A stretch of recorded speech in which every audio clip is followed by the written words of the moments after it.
क्या आपको पता है इंस्क्राइब एंगल क्या होता है, इंटरसेप्ट आर्क क्या होता है? सर्कल लेसन में हमने अभी तक 8 वीडियो कंप्लीट किए और 8 वीडियो में हमने प्रैक्टिस सेट 3.3 तक कवर किया हुआ है।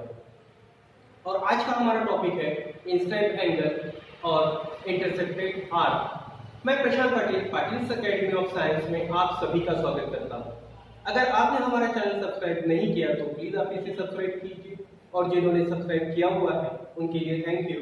तो हम देखते हैं हमारा नया topic inscribe angle and intercepted arc.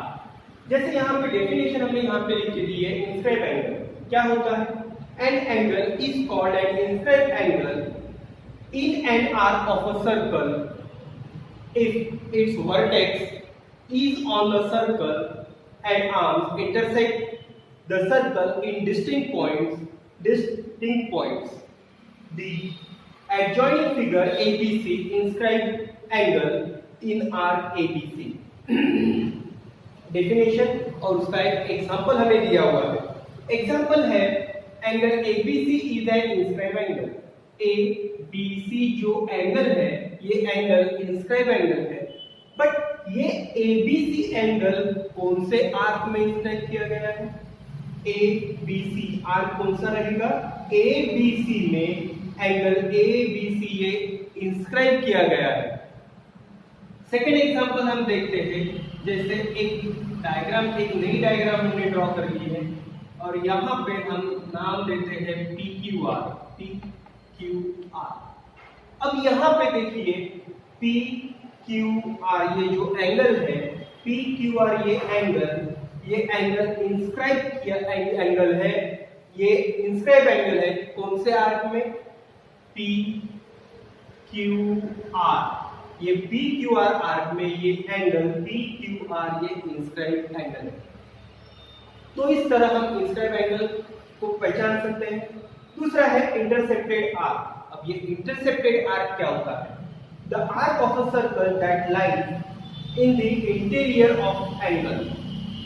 फिर से एक बार देखते हैं। The arc of a circle that lies in the interior of the angle. जैसे ये आर्क है, ये आर्क इंटरसेप्ट आर्क, जैसे ये एंगल के इंटीरियर साइड में है, interior of angle such that the point of intersection of the angle and arc are the end points of the arc is called an intercepted arc। उसे हम intercepted arc कहते हैं। जैसे PQR ये जो angle है, PQR एंगल में arc PAR, ये जो आर्क PAR है ये इंटरसेप्टेड आर्क है, क्योंकि ये जो दो आर्म्स है ये आर्म्स इंटरसेक्ट करते हैं सर्कल को, और उनके बीच में जो एंगल होता है ये उनके बीच में जो आर्क है, इस आर्क को हम कहेंगे इंटरसेप्टेड आर्क। जैसे यहाँ पे PQR ये जो एंगल है, PQR एंगल में ये वर्टेक्स जो दिया है Q, ये सर्कल पे है, ये सर्कल पे होना चाहिए और ये सर्कल पे है, और यहाँ पे जो आर्क आया है इसे हम कहेंगे इंटरसेप्टेड आर्क QAR। कौन सा रहेगा? QAR। ये आर्क इंटरसेप्टेड आर्क है। जैसे यहाँ पे ये दो आर्म्स, ये आर्म्स, यहाँ पे जो एंगल है PQR, ये PQR एंगल ने दो आर्क इंटरसेप्ट की है। पहला यहाँ पे इंटरसेक्ट होती है, यहाँ पे भी इंटरसेक्ट होती है, तो इंटरसेप्टेड आर्क कौन सी रहेगी? BC, ये इंटरसेप्टेड आर्क है, और दूसरी आर्क जो रहेगी वो रहेगी PAR। यहाँ पे दो आर्क इंटरसेक्ट किए गए हैं, यहाँ पे भी दो आर्क इंटरसेप्ट किए गए हैं। पहले PQR एंगल ने दो आर्क इंटरसेक्ट किए हैं। पहला PBR, ये पहला आर्क होगा, और दूसरा PAR, ये दूसरा आर्क होगा। हम नेक्स्ट डायग्राम की तरफ आते हैं। लेकिन यहाँ पे जो वर्टेक्स Q है, ये वर्टेक्स Q ये सर्कल पे नहीं है, सर्कल पे होना चाहिए। अगर ये सर्कल पे नहीं है तो यहाँ पे कोई भी आर्क इंटरसेक्ट नहीं होती। तो यहाँ पे सर्कल पे नहीं है, इंटीरियर साइड में है, लेकिन यहाँ पे कोई भी आर्क इंटरसेक्ट नहीं हो रहा है। तो ये हो गए इंटरसेप्टेड आर्क जो हमने यहाँ पे देखे हैं। पहला हमने देखा है इंस्क्राइब एंगल और दूसरा देखा है हमने इंटरसेप्टेड आर्क। अब हम आते हैं हमारा इंस्क्राइब एंगल थ्योरम जो बहुत इंपॉर्टेंट थ्योरम है एग्जाम पॉइंट ऑफ व्यू से। आज वो हम देखते हैं theorem inscribe angle theorem. The measure of an inscribed angle is half of the measure of the arc intercepted by it. Theorem क्या है एक बार फिर से देखते हैं। The measure of an inscribed angle is half, तो half होता है of the measure of arc intercepted by it. अब सबसे पहले हमें क्या करना है, एक डेफिनेशन एक डायग्राम यहाँ पे ड्रॉ करनी है। जो डायग्राम ड्रॉ कर लेते हैं, एक सर्कल ड्रॉ कर लेते हैं। एक सर्कल हमने ड्रॉ कर दिया। सर्कल में सेंटर, इसे हम O नाम देते हैं। एक BAC इंटरसेप्टेड एंगल ड्रॉ कर लेते हैं।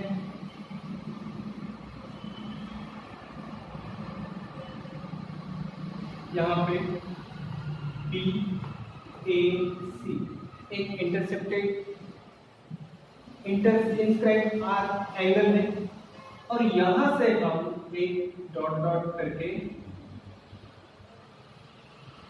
एक रे ड्रॉ कर लेते हैं। अब यहाँ पे हम OC को ज्वाइन कर देते हैं। OC को हमने ज्वाइन कर दिया। OC रेडियस है, OA ये भी हमें रेडियस दिया हुआ है। अब सबसे पहले G1 यहाँ पे हम लिखते हैं। डायग्राम तो हमने ड्रॉ कर ली है, इसे हम E नाम देते हैं। यहाँ पे D ये हो गया। अब G1 में क्या दिया है, G1 में हम सबसे पहले लिखते हैं in a circle O is the centre. In a circle O is a centre of a circle. O is a centre, O हमें सेंटर दिया हुआ है। अब ये O सेंटर है, तो यहाँ पे एंगल BAC को हम क्या कहेंगे, angle BAC is an inscribed angle,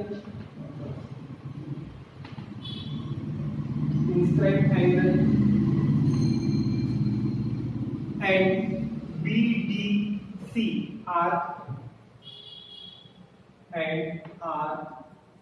BDC is an intercepted arc,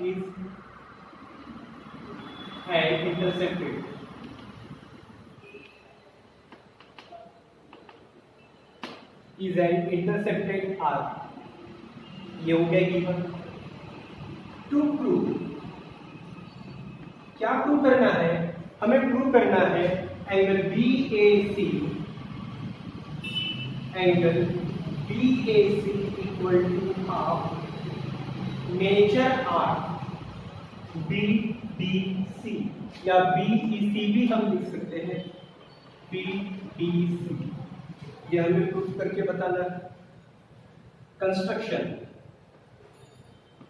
construction में ड्रॉ से AE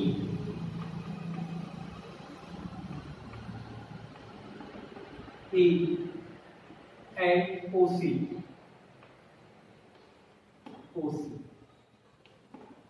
प्रूफ में सबसे पहले हम क्या करेंगे, यहाँ पे O is the center lies, centre जो है O, center lies in interior of the angle। Centre जो है वो कहाँ पे है, ये एंगल BAC के इंटीरियर में। ये हो गया। अब यहाँ पे प्रूफ में हमको ये प्रूव करके बताना है कि angle BAC equal to half major arc BDC। सबसे पहले AOC ट्रायंगल लेते हैं हम। ट्रायंगल हम कौन सा लेंगे? AOC। In triangle AOC, in triangle AOC। अब ये AOC ट्रायंगल में OA एंड OC क्या है? से OA कॉन्ग्रेंट से OC क्या है? रेडियस है। अगर ट्रायंगल में OAC ट्रायंगल में OA इक्वल टू OC ये दोनों सेगमेंट कॉन्ग्रेंट है, तो इसके अपोजिट जो एंगल होंगे वो एंगल भी कैसे होंगे? कॉन्ग्रेंट। तो OC के अपोजिट एंगल है A और OA के अपोजिट एंगल दिया हुआ है C। ये दोनों एंगल क्या हो जाएंगे? कॉन्ग्रेंट। रीजन हम यहाँ पे क्या देंगे? Incident angle theorem, sorry isosceles triangle theorem reason आएगा। तो यहाँ पे हम देते हैं angle OAC congruent angle OCA, isosceles triangle theorem. Reason दे दिया। बट ये दोनों एंगल कैसे हैं? कॉन्ग्रेंट। अगर ये दोनों एंगल कॉन्ग्रेंट है तो इसके मेजरमेंट भी कैसे रहेंगे? कॉन्ग्रेंट। जैसे हम यहाँ पे लेते हैं x डिग्री और इसे भी लेते हैं हम x डिग्री, तो यहाँ पे हम देते हैं therefore angle OAC equal to angle OCA equal to x degree. ये हमें मिल गया x डिग्री का। अब ये दोनों एंगल x डिग्री के आगे। अब यहाँ पे सबसे पहले हम आते हैं यहाँ, ये जो हमें दिया है EOC, ये EOC क्या है? एक्सटीरियर एंगल है। ये EOC is an exterior angle of triangle AOC। AOC का EOC ये जो है ये एक्सटीरियर एंगल है। हम यहाँ पे लिखते हैं angle EOC is an exterior angle of triangle AOC। AOC triangle का angle AOC is an exterior angle। तो यहाँ पे angle therefore angle EOC equal to, अब EOC इक्वल टू क्या हो जाएगा? ये दोनों एंगल की sum, angle A plus angle C। तो हम इसे लिखते हैं angle OAC plus angle OCA remote interior angle theorem.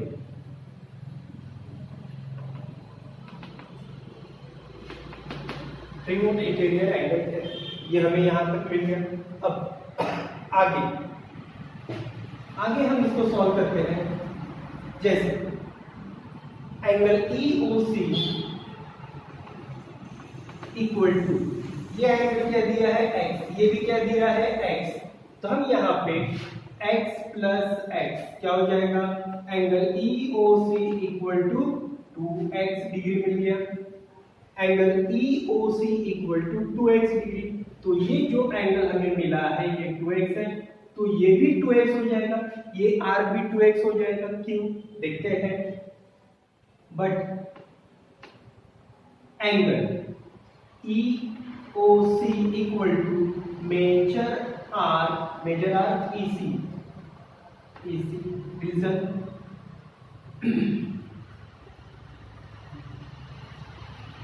Major of angle. अब यहाँ पे इक्वल टू हम क्या लिखेंगे? इसे 2x degree. Therefore major R कौन सा? EC equal to 2x degree. EC कितना हो गया? 2x degree. ये हमें मिल गया। अब यहाँ पे measure R EC equal to 2 into x। x को क्या लेंगे हम? ये और ये दोनों एंगल x है, तो OAC हम यहाँ पे लिखते हैं एंगल OAC।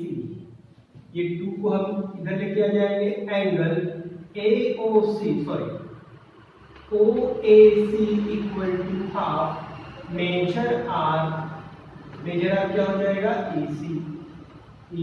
इसे हम इक्वेशन नंबर 1 दे देते हैं। जैसे हमने यहाँ पे प्रूफ करके बताया कि OAC that is angle O की जगह हम क्या लिखेंगे EAC that is angle EAC equal to half major R EC। Measure R क्या हो जाएगा मेजर R EC। अब जैसे हमने EAC equal to EC measure R EC ये हो गया, वैसे ही हमको ये यहाँ पे सॉल्व करके बताना है BAE angle BAE equal to half major R DE ये 2 होगा। तो यहाँ पे हमें वही बताना है, जैसे उसे सॉल्व करते हैं हम। सिमिलरली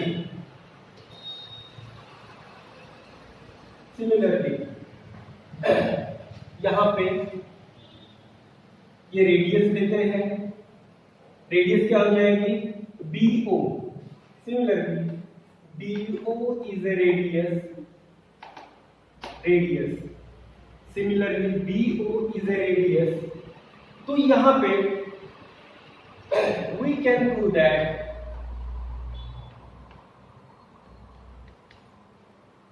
क्या प्रूव करना है हमें BAE angle BAE equal to half, जैसे EAC इक्वल टू हाफ क्या हुआ EC, वैसे ही BAE equal to half major R क्या लेंगे BE मेजर R BE। इसे हम इक्वेशन नंबर 2 देते हैं, इसे इक्वेशन नंबर 1 दे देते हैं। अब BAC एंगल लेते हैं हम, एंगल BAC इक्वल टू, अब यहां पे देखिए ये BAC एंगल लेते हैं, BAC ये एंगल लेते हैं, ये एंगल में इन दोनों की क्या करनी पड़ेगी हमें एडिशन। तो कौन से दो एंगल हो जाएंगे, angle BAE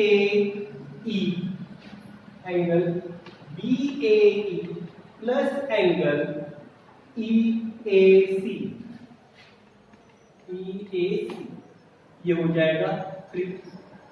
form equation 1 2 3 from equation 1 2 and 3 क्या मिलता है देखिए, angle BAC equal to BAE angle BAE क्या है, BAE क्या है हाफ BE में half major R BE plus EAC क्या है half major R EC, half major R क्या लिखेंगे हम EC।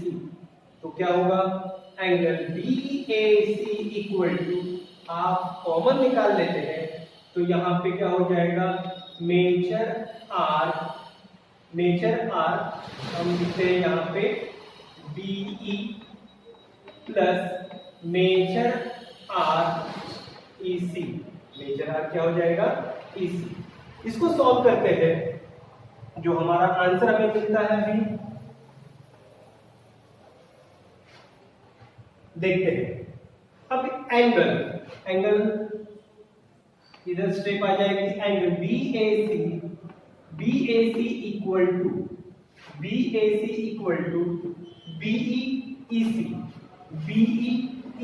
क्या हो जाएगा BEC half major R BEC ये हमें मिल गया।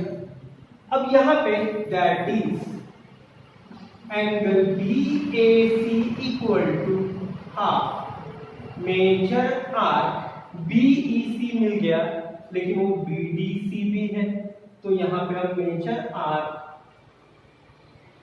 BDC hence two. तो इस तरह हमने थ्योरम इंस्क्राइब एंगल थ्योरम हमने यहाँ पे प्रूफ करके बताया है। तो इस तरह ये 4 मार्क के लिए ये थ्योरम हमें एग्जाम में आता है। बहुत ही इजी थ्योरम है। थोड़ा सा डायग्राम हमको देखना है कि डायग्राम कैसे बनाते हैं, फिर डायग्राम से ही हमें सारा गिवन, टू प्रूफ, कंस्ट्रक्शन, ये सारी चीजें हमें ये डायग्राम से ही बनानी होती है, और तभी हमें इस थ्योरम पे हमें टोटल मार्क्स मिलते हैं। अदरवाइज यहाँ पे कोई मार्क्स नहीं मिलेगा। अगर डायग्राम आपकी रॉन्ग होती है, कंस्ट्रक्शन आपका रॉन्ग होता है, या आपका गिवन रॉन्ग होता है, तो आपको मार्क्स नहीं मिलेगा। तो यही बात हम आपको समझाना चाहते हैं। तो ये थ्योरम हमारा यहाँ पे कंप्लीट हो गया है। अब देखते हैं नेक्स्ट थ्योरम। Thank you. देखते हैं नेक्स्ट थ्योरम। थ्योरम है cyclic quadrilateral. Opposite angles of a cyclic quadrilateral are supplementary. Supplementary angle में जैसे अपोजिट एंगल होते हैं, अपोजिट एंगल ये जो साइक्लिक क्वाड्रिलेटरल में सप्लीमेंट्री होती है, उनकी सम होती है 180। जैसे अब सबसे पहले हमें एक साइक्लिक क्वाड्रिलेटरल ड्रॉ करना पड़ेगा। एक सर्कल ड्रॉ कर लेते हैं। ये हमने सर्कल ड्रॉ कर लिया, और सर्कल में एक क्वाड्रिलेटरल ड्रॉ करते हैं जो साइक्लिक है। ये साइक्लिक क्वाड्रिलेटरल हमने यहाँ पे ड्रॉ कर लिया। यहाँ पे हम नाम दे देते हैं ए बी सी डी। ये हो गया। ये ए बी सी डी जो है ये साइक्लिक क्वाड्रिलेटरल है। जैसे हम यहाँ पे अभी लिखते हैं गिवन में क्या दिया, ABCD is a cyclic quadrilateral ABCD is a cyclic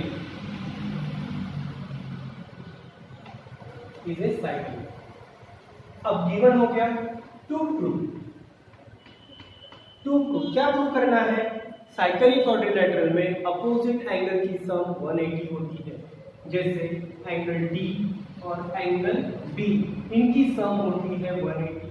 इन दोनों की सम होती है 180। तो यहाँ पे angle DB plus angle D equal to 180। ये पहला हो गया। Second angle A plus angle C, इन दोनों की सम होती है 180। Angle A plus angle C equal to 180 degree. ये हमें यहाँ पे प्रूफ करके बताना है कि अपोजिट एंगल ये सप्लीमेंट्री होते हैं, यानी इन दोनों एंगल की सम कितनी आनी चाहिए 180, तभी वो सप्लीमेंट्री हम कहेंगे। ये हो गया हमारा गिवन टू प्रूफ। अब हम आते हैं प्रूफ की तरफ। प्रूफ में सबसे पहले हम देखते हैं, जैसे प्रूफ में देखा है ACB ABC, ये जो आर्क है, आर्क ABC, ये इंटरसेप्टेड आर्क है। कौन से एंगल ने इंटरसेप्ट किया हुआ है, इंस्क्राइब एंगल कौन सा दिया है, ADC। तो यहाँ पे सबसे पहले हम यहाँ पे लिखते हैं कि आर्क ABC